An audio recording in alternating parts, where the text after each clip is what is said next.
Good evening, America. Welcome to N3 Primetime, where we serve you the news that's absolutely rocking the nation. I'm Angie Rest, and buckle up because Gary Franchi has a wild ride prepared for you tonight. First up, aliens in Mexico's Congress. Yes, you heard it right. UFO researchers drop a bombshell that's sending shockwaves across the globe. Next, Hunter Biden faces federal indictment. What does this mean for the president and the credibility of our justice system? And speaking of credibility, questions surface about President Joe Biden's cognitive health. Should the First Lady intervene? Plus, a major win for due process as a judge halts a politically charged trial. Details ahead, and don't miss the GOP turmoil that could reshape American politics. Gates takes on McCarthy. And later in the show, don't miss our comment section where we read your takes on these fiery topics. And in our Looking at You segment, we spotlight someone causing a stir you need to know more about. Gary, it's all yours. Light it up. Good evening, America, and welcome to N3 Primetime. And we've got an incredible lineup for you tonight, a lineup that dives into the very heart of what's ailing our country, challenging our core values and threatening the very essence of our freedom and our republic. Whether it's the baffling saga of aliens in Mexico's Congress that calls into question the preparedness of our own national security, or Hunter Biden's indictment that starkly exposes a potential double standard in our justice system, these are stories that question the core of American integrity. Let's not forget the mounting concerns about President Biden's cognitive health. Are we being led by a capable commander? And speaking of leadership, there's an uprising within the GOP. Could this be the end of McCarthy's reign? And speaking of something that stood the test of time, let's talk about the U.S. dollar first. Friends, it's lost 85% of its value since the 70s. Upcoming elections mean the government could start the printing presses, risking sky-high inflation. Now, in a world as unpredictable as aliens appearing in Congress or the sudden crumbling of political dynasties, gold is the reliable standard. It withstands inflation. So invest with Noble Gold Investments. Get a free quarter-ounce gold standard coin when you visit nextnewsgold.com or dial 877-646-5347. Tell them that Gary Franchi sent you and thank them for sponsoring this program. Don't let your future dissolve into chaos. Be prepared. Angie, back to you. What stories do you have for us that are shaking the pillars of the American landscape tonight? Good evening, America. Welcome back to N3 Primetime. You're going to want to stick around because tonight we're ripping the lid off stories that hit home, stories that define the very fiber of our nation and its future. Imagine 46.2 million immigrants now living in America. States like Texas and Arizona are overwhelmed. All while Biden's busy doing, well, who knows what. And speaking of leadership, the Libertarian National Committee says enough is enough, filing for conservatorships for Biden and Mitch McConnell. Is this the alarm bell our country needs? But wait, there's more. The White House press secretary dodges heat about Biden's entanglements with his son Hunter. What are they hiding? And Nancy Pelosi can't or won't say if Kamala Harris should be VP again. If the Democrats can't back their own, who will? Finally, are corporate giants manipulating America's energy policy, bypassing our democracy? We've got an explosive show for you, dissecting issues that matter. Gary, over to you for tonight's first special report. America, brace yourselves. You won't believe what you're about to hear. Ladies and gentlemen, hold on to your seats because we've got a story that will send shivers down your spine and raise questions about our place in the universe. Imagine walking into Congress and finding not just politicians, but two alleged alien corpses. That's what happened in Mexico's Congress when Jaime Maussan, a self-described ufologist, claimed to have brought irrefutable proof of extraterrestrial life. He had two bodies, two alien bodies, but that's not all. There's a twist that could shake the scientific community to its core. So don't miss this special report, and whatever you do, stick around for the final thought. Now, we're about to break into territory that many wouldn't dare to enter. We're delving into a world so outlandish, so perplexing, yet so mind-bogglingly captivating, it's beyond any political or social issue you think is gripping the nation. I'm talking about a moment that's unfolded in Mexico's Congress, and trust me, it's unlike any congressional hearing you've ever heard of. Jaime Maussan, a man who has dedicated his life to the study of UFOs, unidentified flying objects, stepped into the chamber. And he wasn't alone, no. He didn't bring lobbyists or activists. He brought two caskets. That's right, caskets. But it's what's inside the caskets that has everyone talking. Two bodies were revealed, looking nothing like you or me. These alien-looking bodies, small, white skin with oversized heads and minimalistic bodies, you know, the kind you'd expect to see in Spielberg movies. Well, here is that hearing. Watch.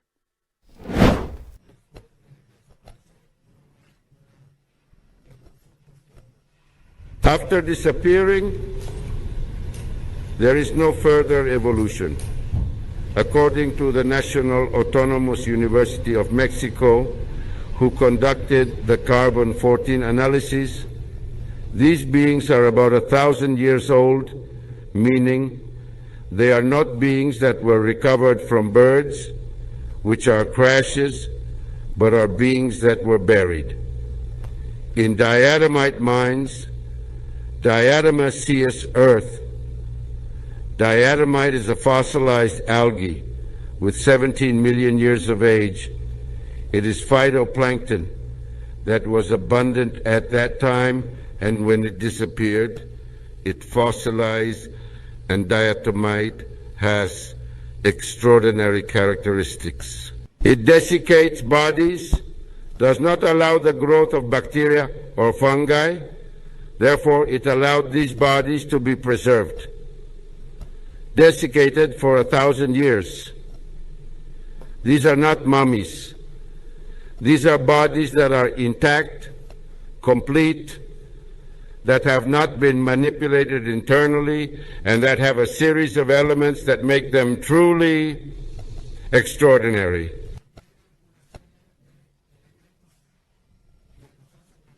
Look at those things. Please, George Mantilla, if you want to come over here. Por favor, adelante.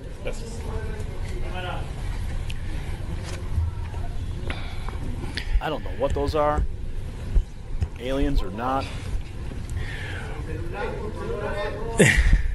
Please go ahead. The surprise is over there at the other end of the room, but I want to take this opportunity to thank the... I don't know. What do you guys think? Is this legit? I mean, taking a closer look here, I mean, they look like they're made of clay, to be honest with you. Now, going back into the story here, he didn't just pull off a stunt. He was making a claim that could rewrite the history books. He alleged these beings were discovered in Peru in 2017 and are over 1,000 years old. A forensic expert, Jose de Jesus Zalce Benitez, backed him up with scientific terminology. The beings had enlarged brains and eyes that would allow for advanced visual capabilities, according to him. Here's more. Wear and tear of these due to the movement of biomechanics, being very resilient bones, but very light, strong, but light, like those of birds. The head is an element of particular interest as it is large in proportion to the body. However, it is a pneumatized skull, meaning it has spaces that allow it to be very light yet rigid and strong, with a large intracranial cavity, which shows that it was a container of brain or neurological material. Very large. Likewise, we see that the spaces of the eye sockets are of a very large size, which would allow for stereoscopic vision. Very wide for this specimen. It also has very small nostrils and an oral cavity that, due to its articulation, is mandibular and lacks teeth. Allows us to determine that its feeding method was by swallowing and not by chewing. The neck, in turn, is a long structure that connects to the head at the middle floor of the skull, which is a rarity in primate species. It doesn't occur, as the connection is at the primal floor. Wow. But here's the kicker. These creatures had no teeth. So if they didn't eat, what did they do? Absorb energy, live off liquids? We're diving into unknown territory, my friends, but isn't that the point of all this? To push the envelope, to explore the unexplored? And speaking of unexplored frontiers, let's talk about something else extraordinary. I want to share with you folks, if you're feeling weighted down and bogged by life's challenges, there is a way to rejuvenate. I'm talking about Pure Body Extra Body Detox Spray that's as real as the chair you're sitting in, made from zeolite. This isn't folklore, it's science. It cleanses your system at the cellular level. For just $5, you can claim this limited offer exclusively for our viewers only. Head to detoxwithgary.com before the clock runs out.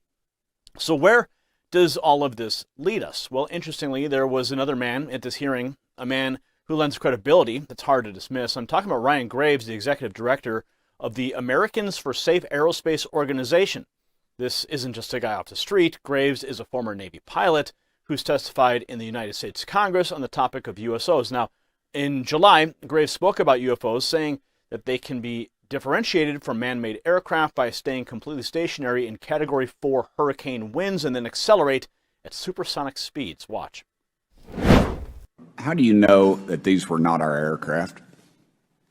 Some of the behaviors that we saw in a working area, we would see these objects being at 0.0 Mach, that's zero airspeed, over certain pieces of the ground. So what that means, just like a river, if you throw a bobber in, it's going to float downstream. These objects were staying completely stationary in Category 4 hurricane winds. These same objects would then accelerate to supersonic speeds, 1.1, 1.2 Mach, and they would do so in very erratic and quick behaviors that I don't have an explanation for.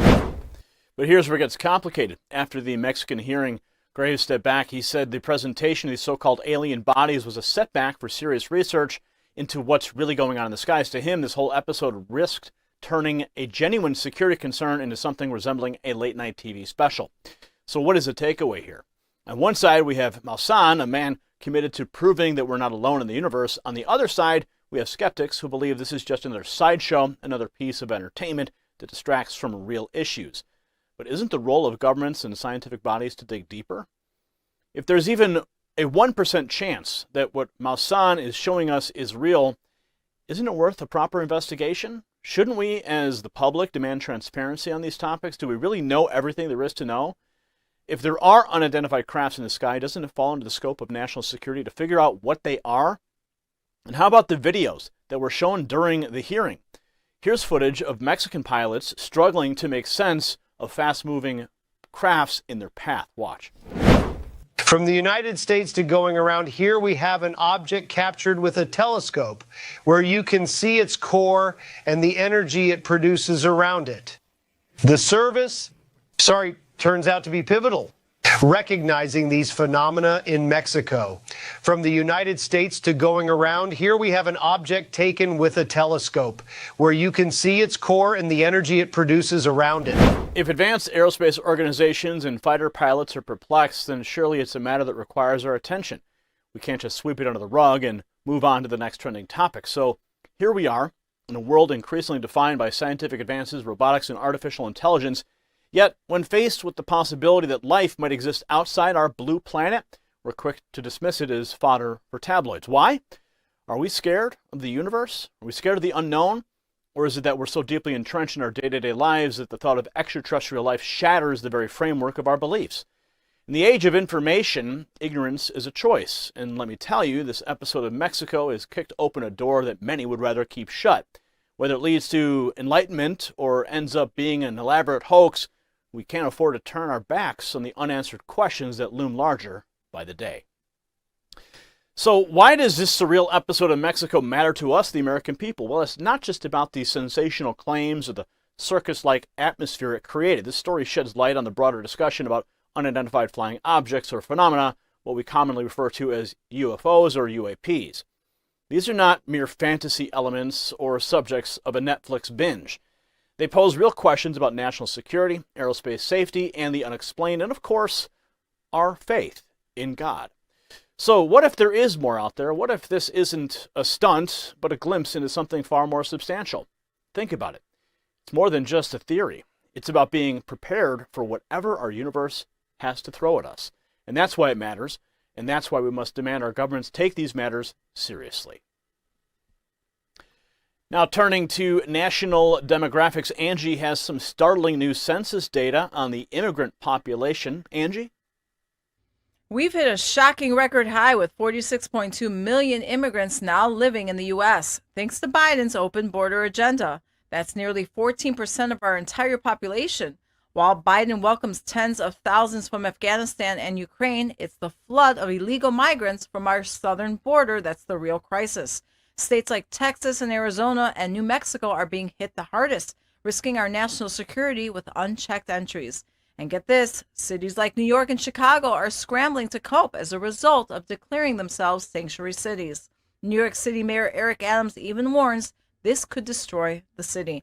Instead of fixing the root causes, Biden's busy with political posturing, leaving all Americans vulnerable. Dive deeper, get the whole story by tapping the link in our bio.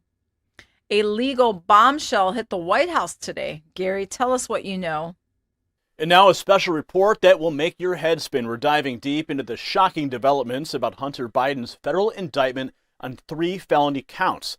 And let me tell you, if the justice system does its job, Hunter could be looking at decades in prison. But will he? You'll want to hear our final thought on this one, trust me. The White House has been suspiciously quiet about it all. President Joe Biden, the man at the helm of our nation, is turning a blind eye, refusing to answer questions. So what's really going on here? You don't want to miss a second of this report.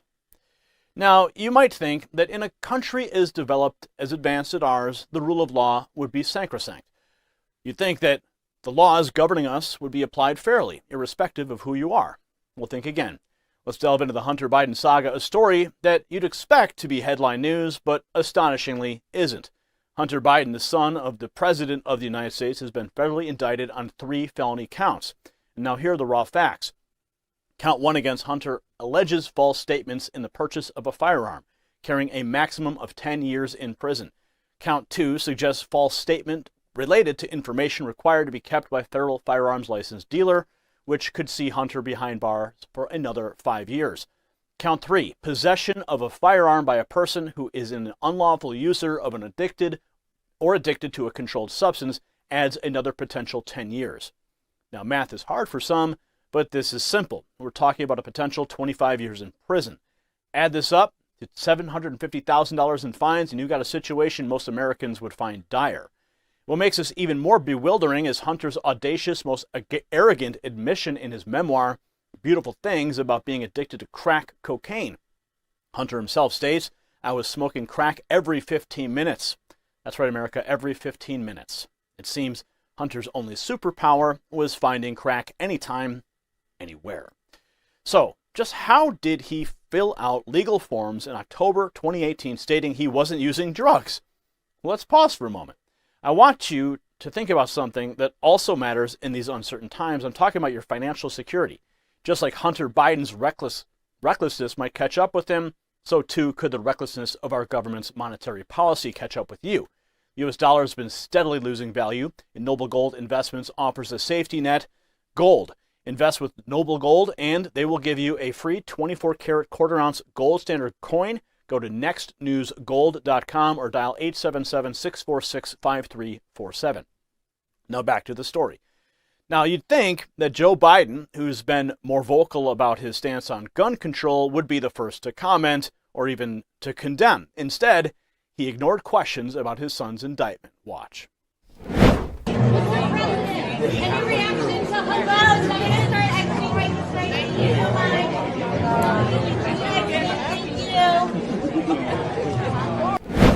Now, the optics are terrible. Here's a man who's vowed to limit the Second Amendment, refusing to discuss his son's flagrant violations of gun laws.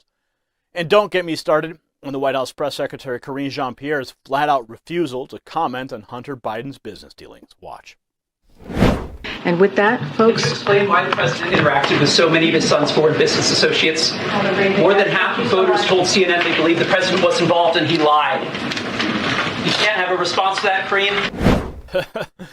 And even Biden's former press secretary, Jen Psaki, is running cover for the Bidens in wake of this indictment. She said millions of Americans have dealt with family members who have drug addiction, alcohol addiction. This is a heartbroken president in the White House who is worried about his son. Watch. I mean, we have to have a rule of law, Mika and Joe. It's such a relief to hear that from people, including when it's about, as you just said, somebody who is very close to the president. I mean, first and foremost, the politics of this are a little hard to predict. But right now you have the president's son, somebody he loves deeply, somebody who has very publicly struggled with drug addiction, now facing these charges, which are serious, and I'll let Andrew do a contemplation of the legality and the process and all of that, which I know a lot of us have questions on. what is tricky to watch here, and what I think we all will be watching, is what do Republicans do with this on the Hill as it relates to their impeachment process baloney efforts, right? We didn't see a lot of that yesterday, a lot of the tying of these charges to their impeachment efforts. If there are additional charges that we see from the Department of Justice that Andrew just alluded to, I suspect they would try to do that. But right now, what we're looking at, and I think on the politics of this, millions of Americans have dealt with family members who have dealt with drug addiction, who've dealt with alcohol addiction, who have dealt with a range of addiction.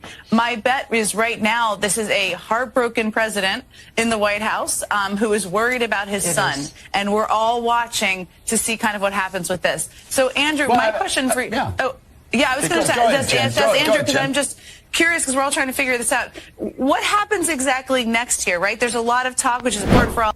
Yeah. So they may not want to talk about it, but we're going to because it's crucial. Now, there's a word that springs to mind: hypocrisy. While President Biden has given impassioned speeches about controlling guns, his own son faces significant time for firearm violations. Are we really supposed to believe that Hunter has done nothing wrong, as Biden often insists? The maximum penalties that Hunter faces are not pocket change, they are substantial. But there has been talk of a plea deal for him involving only a diversion program.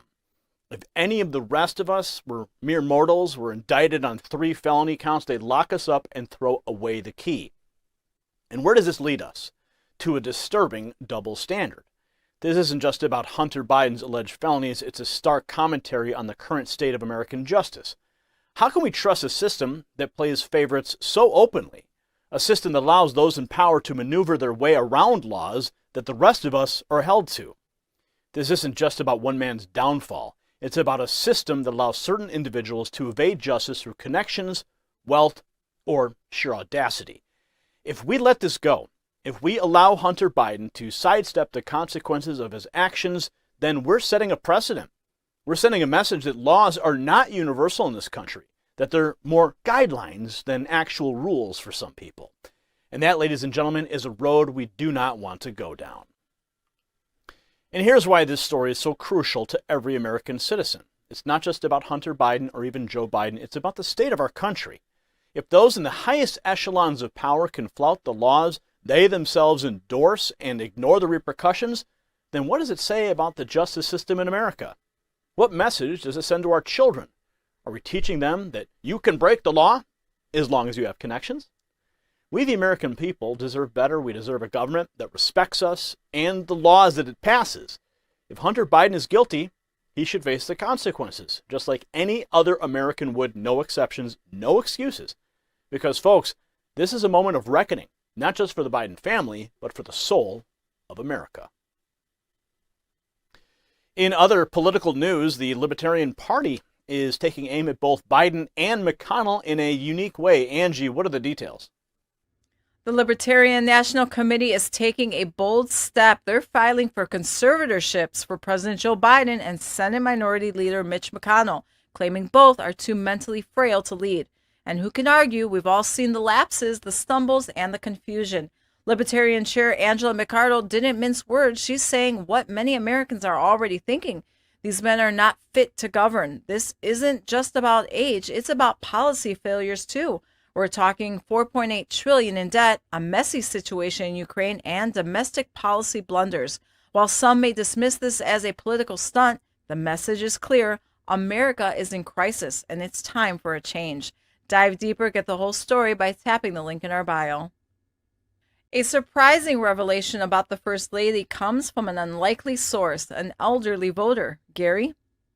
Now, believe me when I say that this is a special report you don't want to miss. We all know that Joe Biden's cognitive misfires are no longer a partisan topic. It's an American concern. But what you may not know is what average Americans, people who've lived as long as the president himself, think about this. Enter Donna, an 80-year-old dynamo from Urbandale, Iowa, who had some potent words for the First Lady Jill Biden. In an eye-opening interview, she accuses Jill Biden of nothing less than elder abuse. Trust me, you'll want to hear this straight from the horse's mouth, and don't leave your seat. Our final thought tonight might just be a wake-up call that America needs. So, ladies and gentlemen, you have to understand, the profound moment we find ourselves in tonight. Donna from Urbandale. She's cast a glaring spotlight on the uncomfortable truth many of us were thinking but didn't dare to say. Jill Biden, yes, the First Lady of the United States, is failing her husband, and according to Donna, that amounts to nothing less than elder abuse. Watch. Let's go to this nice lady here. Hello, what is your name? I'm Donna. Donna, and you live in the area? I do. I live in Urbandale. And what issues are concerning you? Is it the economy? Actually, no. For me, I said one of the things that bothers me is I'm 5 days younger than the president. And I said, I gimp. My walk is a gimp. I forget things once in a while. But I feel that he has been put out before people and being made fun of it all the time. And I would hope to think that my family would not do that to me. Aww. And I feel that Jill Biden should feel very badly for what she's doing. Wow. Who do you think should be the Democratic candidate? That I don't know.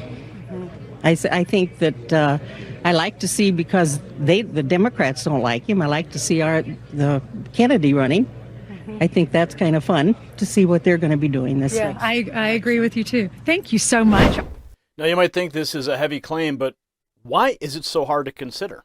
Because Donna is the same age as Joe Biden. She's been around the block, experienced the highs and lows, and knows the frailties that come with age. When she says she wouldn't want her own family to put her through what Joe Biden is going through, it's not just a political dig, it's a moral plea. So let's ask the question. Why is Joe Biden being paraded around like some kind of show pony for the Democrat Party? He's the leader of the free world, they say. But is he leading, or is he being led around by the nose? We're not the only ones asking questions. Remember, there is an entire holding Biden accountable social media page dedicated to documenting Joe Biden's mental lapses.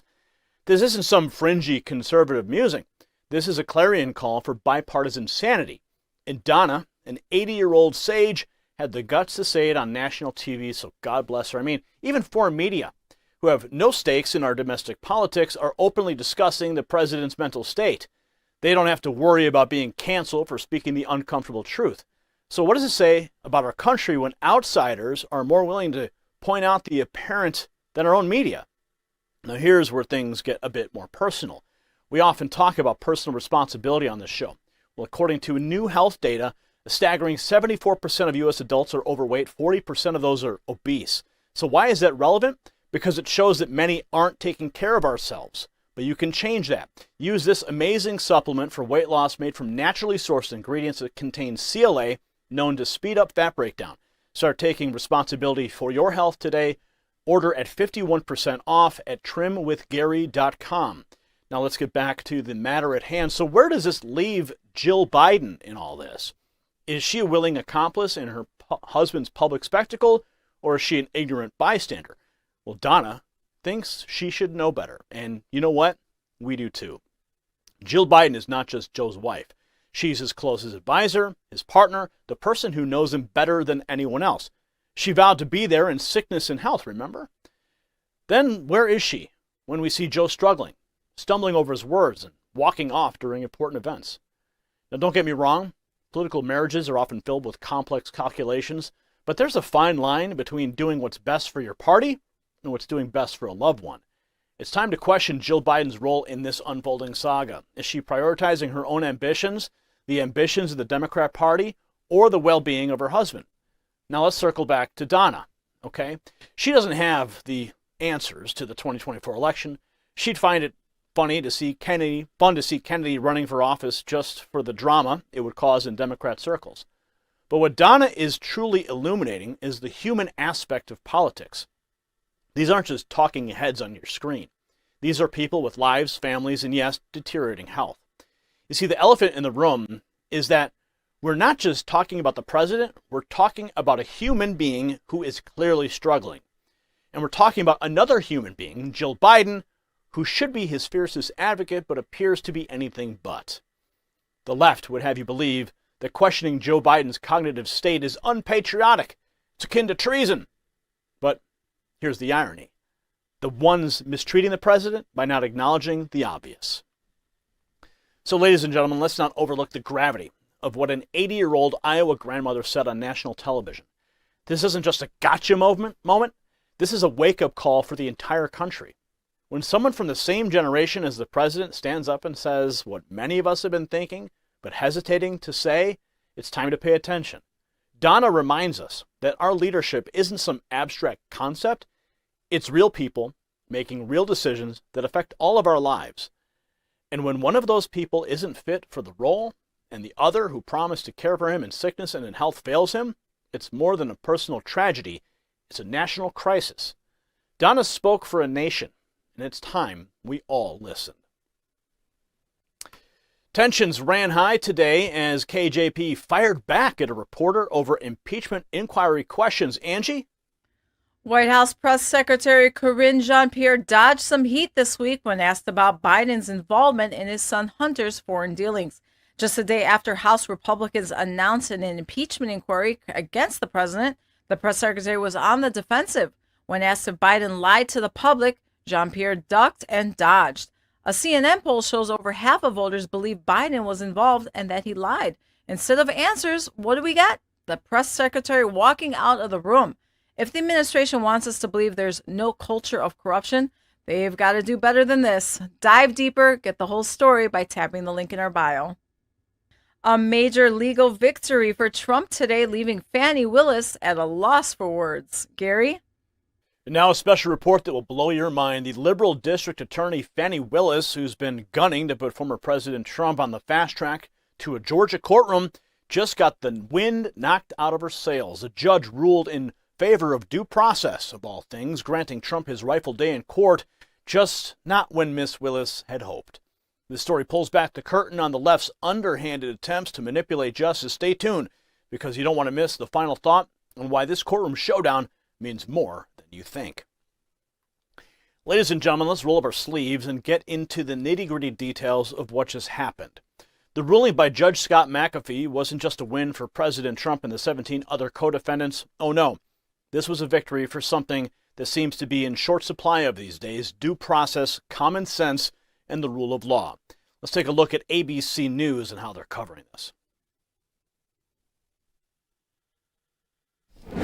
In the Georgia election interference case against former President Trump and 18 others, the judge has severed the cases of 2 of those defendants who will now be tried separately from the former president and the rest of the group. Prosecutors say they'll also hand over the names of 30 unindicted co-conspirators to defense counsel for all 19 co-defendants. I want to bring in ABC News editorial producer John Santucci and ABC News legal contributor Brian Buckmeyer for more. John, as you were watching, you were saying this is not a good day for the Fulton County DA. Bad. I mean, Fani Willis wasn't there, but you got to imagine, Diane, she's throwing things against the wall based on this hearing. So let's start where you just began. So first, the team for the the prosecutors down there had been arguing, keep everybody together, keep all 19, because really what we learned today, we're going to have a show this fall, and then we're going to have a repeat performance next spring, which makes it incredibly difficult for prosecutors. A great win for Donald Trump and others that did not want to be part of this speedy trial case. I can tell you, sitting here with you, just texting with some of the attorneys involved in the other defendants, celebrating. Yay, victory. This is everything they wanted, was to take more time and slow this down. Wow, that was ABC News reporting that. Now let's start by asking a simple question. What was Fani Willis hoping to accomplish with her proposed legal onslaught scheduled for October 23rd? Efficiency is what she said, but for whom? Well, the prosecution, naturally. It's like wanting to speed up a game without knowing the rules. Willis wanted to put on a spectacle, ladies and gentlemen, a politically motivated pageant where she could be the star prosecutor who took down Donald Trump. But Judge McAfee, God bless him, said, not so fast. He realized that an efficient trial for the prosecution could be a complete mockery of justice for the defendants. I mean, think about the logistics. Imagine a courtroom jam-packed with 19 defendants, their plethora of attorneys, not to mention the court personnel, sheriff's deputies, and a whole prosecutorial team. We might as well sell popcorn and make it a feature film. Thankfully, Judge McAfee didn't let that happen. And a quick detour: as you age, your body starts to slow down. It's a fact of life. Muscles weaken, stamina lessens, and before you know it, you're not the young buck you once were. Now, like the aging process, legal proceedings need to be handled with care, not rushed as if it's some kind of sprint. And for your body, there is a solution. I personally take a product boasting ingredients like MyHMB, creatine, and betaine to not only combat muscle loss, but boost your endurance and your performance. Claim yours at gainwithgary.com for 41% off, because my friends, in life and justice, cutting corners never works. Now back to the case at hand. Willis had aimed for a RICO case. That's the Racketeer Influence and Corrupt Organizations case, for those of you who hadn't watched a legal drama lately. And you know what's interesting? The moment this investigation got branded as a RICO case back in May, it was almost as if an indictment was predestined. A RICO case is like an octopus, ladies and gentlemen, with tentacles reaching into every aspect of a person's life. It's complex, and it shouldn't be rushed.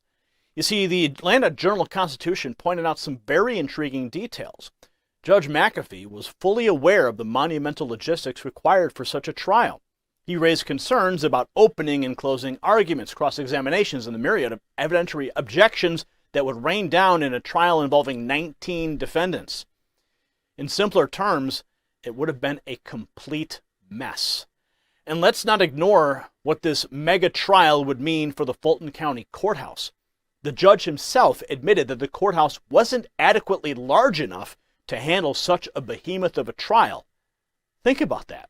We're talking about potentially relocating to a different venue, and we all know that introduces a whole new level of security concerns. But there's more. Judge McAfee didn't just think about the immediate concerns. Oh no, he took it a step further. He considered the ripple effects of a multi-defendant media circus of a trial on the entire local criminal justice system. The man even entertained the idea that additional divisions of these 17 defendants may well be required. That's in the future. He was thinking ahead, considering the long-term ramifications, not just seeking a quick headline-grabbing victory like Fani Willis. And let's not forget, several parties involved in the sprawling case have already filed motions to sever themselves from some or all of the other co-defendants. Even without Judge McAfee's intervention, this case was already morphing into an unimaginable quagmire. In the final analysis, Judge McAfee made a decision that should restore, at least for a moment, our faith in the justice system. He chose careful legal procedure over a hasty, politically motivated trial. He chose due process over a legal quicksand that could have trapped not just Trump, but 18 other co-defendants. So, ladies and gentlemen, what we have here is a judge who respects the law, who respects due process, and who isn't afraid to throw a wrench in the plans of those who seek to manipulate the judicial system for their political theater. So why does this matter? It matters because the judicial system isn't a circus act to be tampered with for political points. This decision means that the system is functioning as it should, respecting the rights of every defendant. What the judge has done here is not just a win for Donald Trump, it's a win for anyone who believes in the principle of fair legal proceedings. It's a win for the American people. That's why this ruling, this pushback against the hurry-up offense of the politically driven Fani Willis, should be celebrated by all who truly care about justice and due process in the United States of America. Nancy Pelosi can't seem to say whether Kamala Harris is the right pick for VP in the next election. In a tell-all interview with Anderson Cooper, Pelosi dodged the question not once, but multiple times. If the Democrat bigwigs can't endorse their own, what's really going on behind the scenes? This could be a sign for a party in turmoil. Deep divisions, progressives versus centrists, you name it. Conservatives have been long pointing out Harris's missteps and lack of experience. But now it looks like even Democrats are questioning her future on the Biden ticket. Could this spell disaster for the Dems in the upcoming election? Dive deeper, get the whole story by tapping the link in our bio. Matt Gaetz dropped a bombshell on the House floor, leading to an apparent meltdown from McCarthy. Gary? In the hallowed halls of Congress, a neutron bomb was detonated. Not a literal one, but the fallout might just be as radioactive for the GOP. In a recent fiery confrontation, Representative Matt Gaetz of Florida challenged the leadership and authority of House Speaker Kevin McCarthy. He didn't stop at mere words. He issued a direct threat calling for McCarthy's removal. Now, with the House in turmoil, one question remains. Is this the beginning of the end for McCarthy's reign? Stay with us for this special report as we delve into the heart of the GOP's fracture, and you don't want to miss our final thought, where we reflect on what this means for the American people. In an era of increasing political polarization, intra-party clashes aren't uncommon. However, what unfolded on the House floor this week between Gaetz and McCarthy wasn't just a clash, it was an earthquake. The source of the tremor? A laundry list of demands from the GOP's Freedom Caucus, and at the epicenter, Representative Matt Gaetz, known for his passionate speeches and take-no-prisoners approach to politics. The demands? A laundry list of promises some claim have been unmet or overlooked. In an emotional outburst, McCarthy voiced his exasperation, telling colleagues, if you want to file the motion, file the effing motion. Well, Gaetz' dissatisfaction with McCarthy's leadership isn't a recent revelation. The tension simmered over months, punctuated by McCarthy's hesitance on a Biden impeachment inquiry, and reached a boiling point when Gaetz brought it all out in the open. After all, McCarthy had just announced the impeachment inquiry earlier in the week, seemingly a move in the right direction, but for Gaetz, it was a mere drop in the bucket, nowhere near the tsunami of action that he expected. In a powerful speech, Gaetz expressed his deep disappointment with McCarthy's leadership and even threatened a vote on the Speaker's future.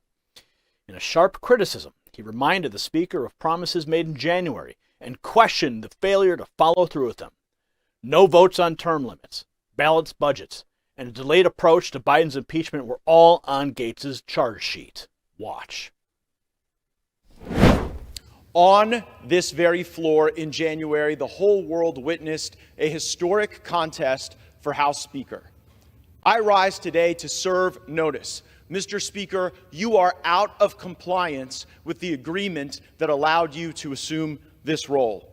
The path forward for the House of Representatives is to either bring you into immediate total compliance or remove you pursuant to a motion to vacate the chair. We have had no vote on term limits or on balanced budgets as the agreement demanded and required. There's been no full release of the January 6 tapes as you promised. There has been insufficient accountability for the Biden crime family. And instead of cutting spending to raise the debt limit, you relied on budgetary gimmicks and rescissions so that you ultimately ended up serving as the valet to underwrite Biden's debt and advance his spending agenda. Mr. Speaker, you boasted in January that we would use the power of the subpoena and the power of the purse. But here we are, 8 months later, and we haven't even sent the first subpoena to Hunter Biden. That's how you know that the rushed and somewhat rattled performance you just saw from the Speaker isn't real. At this point, during Democrat control over the House of Representatives, they had already brought in Don Jr. 3 times. And we haven't even sent the first subpoena to Hunter Biden. Power of the subpoena and power of the purse. Only thing the 118th Congress is known for at this point is electing Kevin McCarthy Speaker and underwriting Biden's debt. And unfortunately, there's only one of those things we can remediate at this time. Power of the purse. Our leadership right now is asking us to vote for a continuing resolution. A vote for a continuing resolution is a vote to continue the Green New Deal, a vote to continue inflationary spending, and in the most troubling of fashions, a vote for a continuing resolution is a vote to continue the election interference of Jack Smith. Mr. Speaker, we told you how to use the power of the purse. Individual, single subject spending bills that would allow us to have specific review, programmatic analysis, and that would allow us to zero out the salaries of the bureaucrats who have broken bad, targeted President Trump, or cut sweetheart deals for Hunter Biden. September 30th is rapidly approaching, and you have not put us in a position to succeed. There is no way to pass all the individual appropriations bills now, and it's not like we didn't know when September 30th was going to show up on the calendar. I must be better, you must be better, and this House must be better, for it is the last best hope for tens of millions of Republicans. We demand real oversight against this weaponized government. Just look at the bribery. If tens of millions of dollars flowing from foreign corrupt people into the bank accounts of the Biden family wasn't enough for actual impeachment, why were we even looking? Joe Biden deserves impeachment for converting the vice presidency into an ATM machine for virtually his entire family. We all see it. We all know it. Now, moments ago, Speaker McCarthy endorsed an impeachment inquiry. This is a baby step following weeks of pressure from House conservatives to do more. We must move faster. Now, I will concede that the votes I have called for will likely fail: term limits, balanced budgets, maybe even impeachment. I am prepared for that eventuality because at least if we take votes, the American people get to see who's fighting for them and who's willing to tolerate more corruption and business as usual. Mr. Speaker, dust off our written January agreement. You have a copy. Reflect on the spirit of that agreement and build on the start that we had moments ago. Begin to comply. No continuing resolutions, individual spending bills or bust, votes on balanced budgets and term limits, subpoenas for Hunter Biden and the members of the Biden family who've been grifting off of this country, and the impeachment for Joe Biden that he so richly deserves. Do these things or face a motion to vacate the chair. And let me alert the country, a motion to vacate might not pass at first, but it might before the 15th vote. And if Democrats bail out McCarthy, as they may do, then I will lead the resistance to this uniparty and the Biden-McCarthy-Jeffries government that they are attempting to build. I know that Washington isn't a town where people are known for keeping their word. Well, Speaker McCarthy, I'm here to hold you to yours. Talk about a neutron bomb, right? God, I love this guy. I love this guy, man. He does not pull his punches, and just forcing these people, these establishment rhino swamp dwellers, to act. Thank you, Matt Gaetz. Now, you know, life does have a way of throwing unpredictable challenges our way, be it political, economic, or natural crisis. Just as Matt Gaetz is urging the GOP to be prepared and take action, it's crucial for American families to be ready too. In light of this, My Patriot Supply is currently offering a rare 25% discount on their 3-month emergency food kit. Just like the GOP, American families shouldn't be caught unprepared, and ensure your family's safety by grabbing a kit for each member. This offer is limited, and don't let it slip by. Visit preparewithgary.com to get your essential kit at 25% off. Now, returning to the floor of the House, Gaetz' words weren't just a call to action, but a challenge to the status quo. He emphasized that instead of taking decisive action, McCarthy had relied on budgetary gimmicks and recessions, and accused him of serving the ballet to underwrite Biden's debt and advance his spending agenda. Notably, Gaetz drew parallel with the Democrats' swift actions, highlighting that during their House control, Don Jr. had been called in thrice, while no action had been taken against Hunter Biden. Such strong statements didn't go unanswered. McCarthy fired back, not with a calm rationale, but with heated emotions.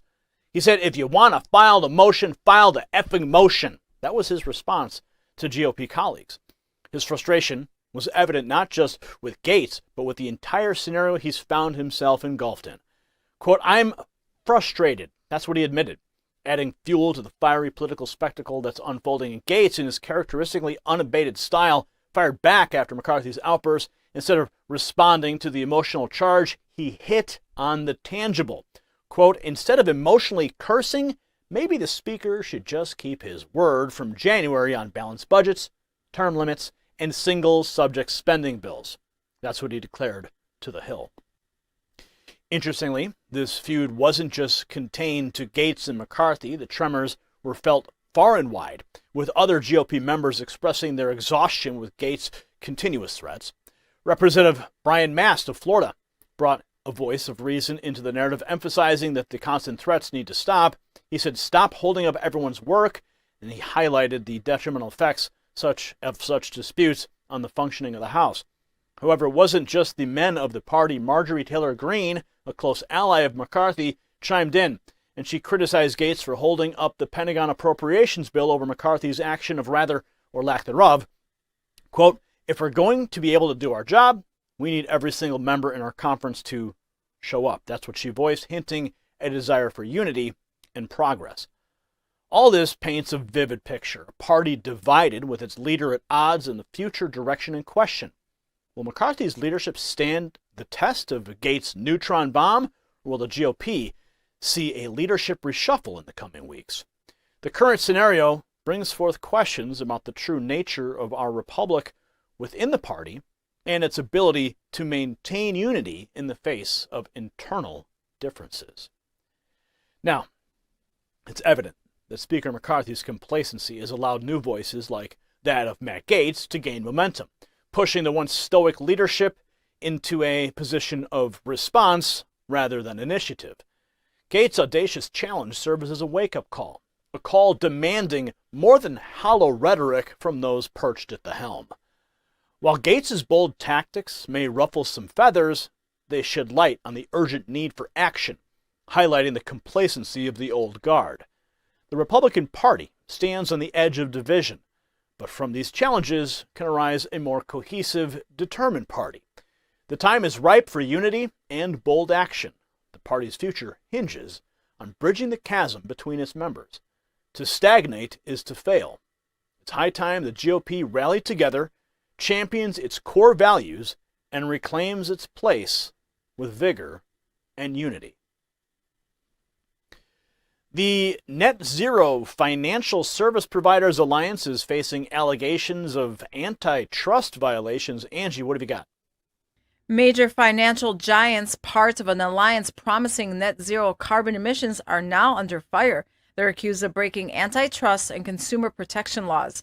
Listen to this. 22 state attorney generals, led by Tennessee's attorney general, have sent them a warning. They say these companies are working together to push a climate agenda that could limit your choices and manipulate market outcomes. That's right, an unelected corporate alliance could be dictating America's energy policy. The Consumers Research Executive Director Will Hild applauds the AGs, saying it's high time these companies stop conspiring against the public. Dive deeper, get the whole story by tapping the link in our bio. That's all the news I have for you on this edition of N3 Prime Time. Now back to Gary with your comments from the comment section.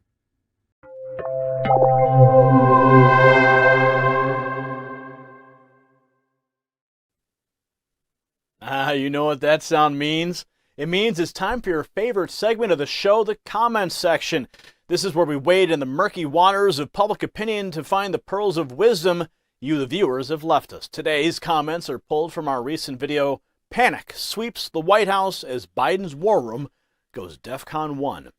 First up, we've got Glenn, who writes, what did Brandon think after 50 years of being a criminal that it wouldn't catch up with him and he wouldn't get caught?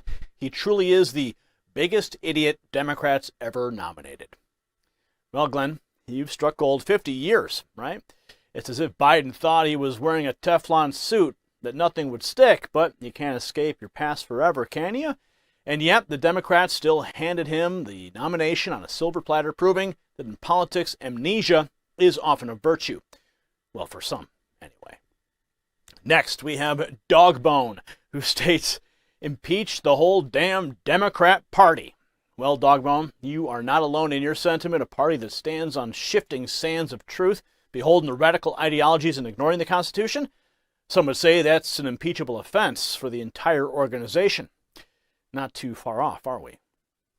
Comment number 3 comes from Cliff, who reminds us that what they did to President Trump is what they did to President Trump. So, Cliff, how quickly we forget.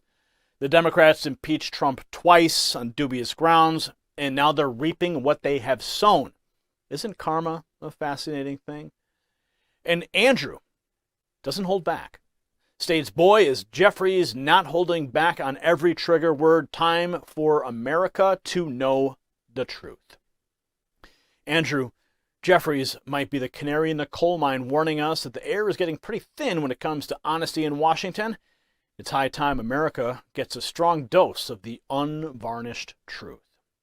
And last but not least, we have Bobby, who implores, let's go, ladies and gentlemen. Please don't fail America right now. Help us, Lord. Bobby, it's a plea, it's a prayer, and a rallying cry all rolled into one. America is at a crossroads, and it needs its citizens to stand up and demand better from their leaders. Let's hope that someone up there is listening. So there you have it, folks. The pulse of the nation runs through our comments section. And let me tell you, the heart is beating strong. So thank you for sharing your insights and keep those comments coming. Now let's see who's in the spotlight on tonight's Looking at You.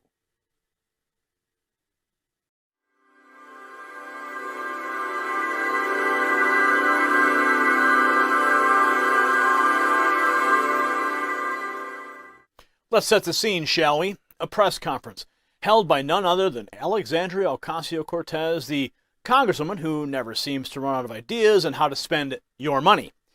She's holding this media event outside the Roosevelt Hotel, which, mind you, is being used as an arrival center and temporary housing for migrants making their way to New York City.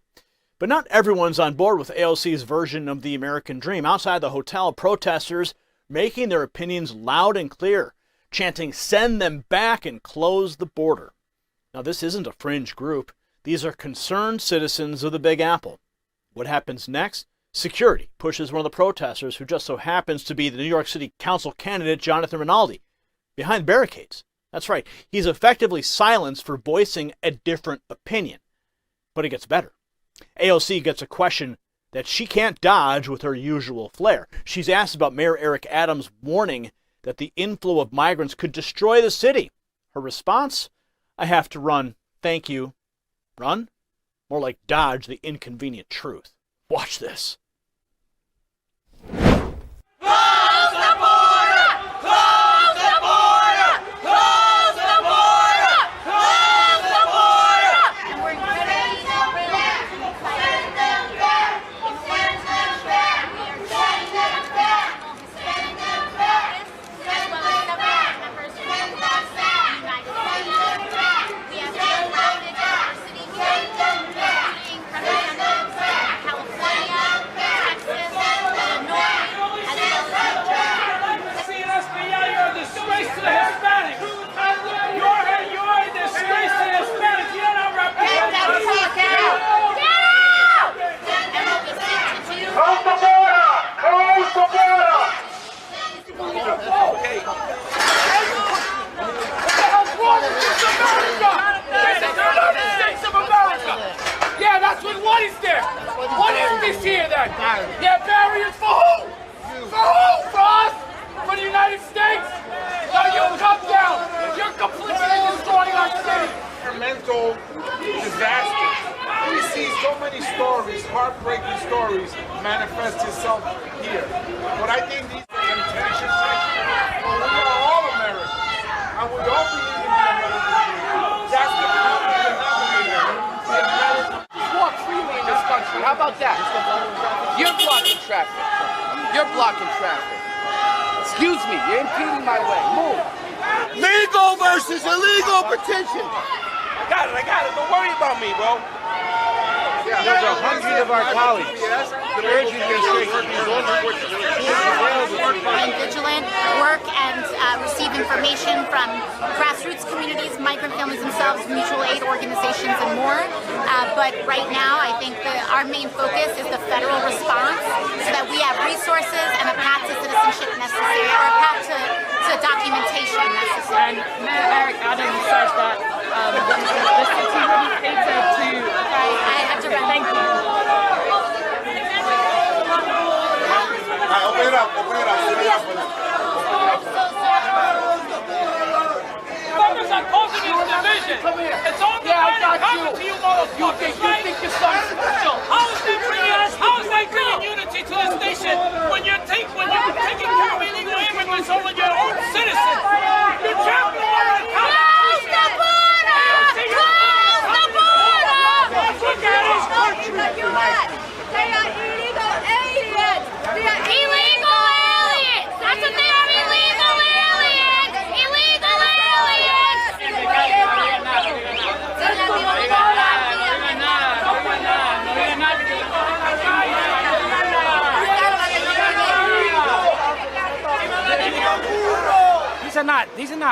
These are not e-bikes. These things can go 150 miles an hour, 85 miles an hour. They need to be registered. We was at City Hall yesterday. We're encouraging all the council members to support each other.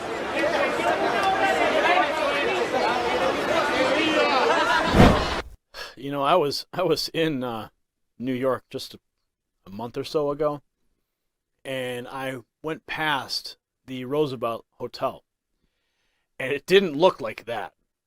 I mean, the videos that have come out in the last 30 days, it has completely changed. I mean, there was a handful of illegals who were sitting outside, and it wasn't chaos. It wasn't overflow. And clearly it has devolved into something that is an uncontrollable spectacle.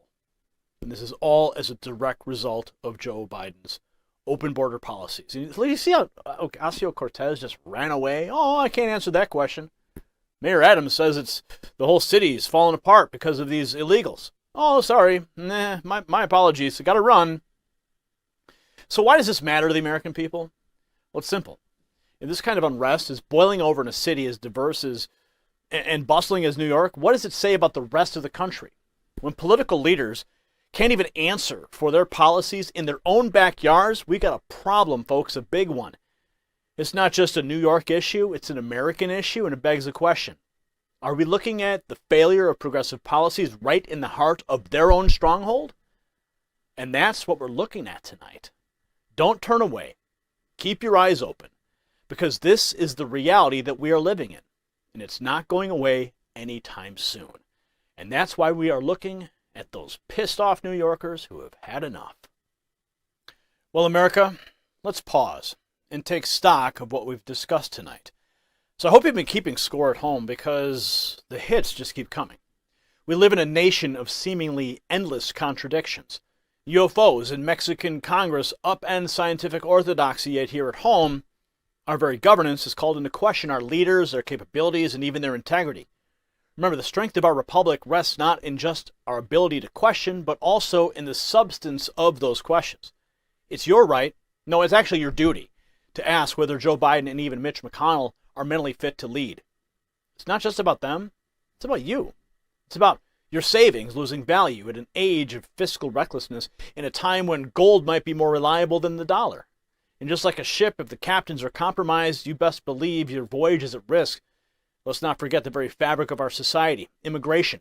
An open border isn't just a policy. It's a choice that affects the essence of who we are and our national security. And remember, the party that can't decide whether Kamala Harris is up for vice presidency is the same party telling you that they can manage these delicate issues.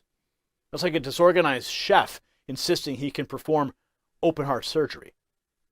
You wouldn't trust your life in those hands. So why trust your country? So that's a wrap on tonight's show, folks. A huge thank you to Angie for her stellar news briefs, keeping us all well informed and a little on edge, just as journalism should. To those who've joined in the conversation in our live chat and on Twitter, you're not just spectators, you are part of the vital dialogue that makes our republic tick. So thank you for tuning in and for speaking up. And a special shout out to our sponsor, Noble Gold Investments.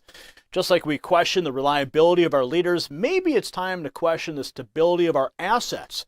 Think about the U.S. dollar. Lost 85% of its value since we left the gold standard in the 1970s. In a world of fiscal uncertainties and potential inflation, gold is the steadfast captain of your financial ship. Don't drift rudderless in a stormy sea. Visit nextnewsgold.com or call 877-646-5347 to invest in the gold security that I trust personally, and the reviews speak for themselves. As a special offer, you will get a free quarter-ounce gold standard coin. Remember, you're not just viewers, you're the heartbeat of this great nation. If you found tonight's show enlightening, tell a friend, share the link, and keep the conversation going. I'm Gary Franchi, and my aim isn't to make you followers, but leaders among the people. Good night, America, and let's keep striving to make this country great together. Have a wonderful weekend, and remember, never surrender.